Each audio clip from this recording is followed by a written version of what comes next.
છોટાઉદેપુરના સંખેડાના એક ગામના સરપંચ પતિ ઉપર ગંભીર આરોપ. આવાસ મંજૂર કરવાના બહાને દુષ્કર્મ આચર્યાનો સરપંચ પતિ પર આરોપ. મનોજ સોલંકી નામના સરપંચ પતિ પર દુષ્કર્મનો આરોપ. પોલીસે ફરિયાદના આધારે તપાસ શરૂ કરી છે. છોટાઉદેપુરના ઘટના છે.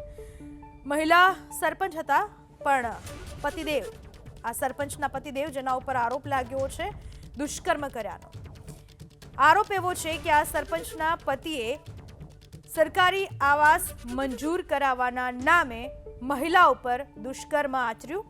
મનોજ સોલંકી નામના સરપંચ પતિ ઉપર આ પ્રકારનો આરોપ લાગ્યો છે.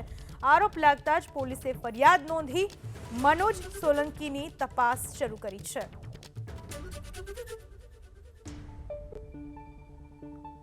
મહિલા સરપંચ હતા, પણ પતિદેવ, આ સરપંચના પતિદેવ જેના ઉપર આરોપ લાગ્યો છે દુષ્કર્મ કર્યાનો. આરોપ એવો છે કે આ સરપંચના પતિએ સરકારી આવાસ મંજૂર કરાવવાના નામે મહિલા ઉપર દુષ્કર્મ આચર્યું. મનોજ સોલંકી નામના સરપંચ પતિ ઉપર આ પ્રકારનો આરોપ લાગ્યો છે.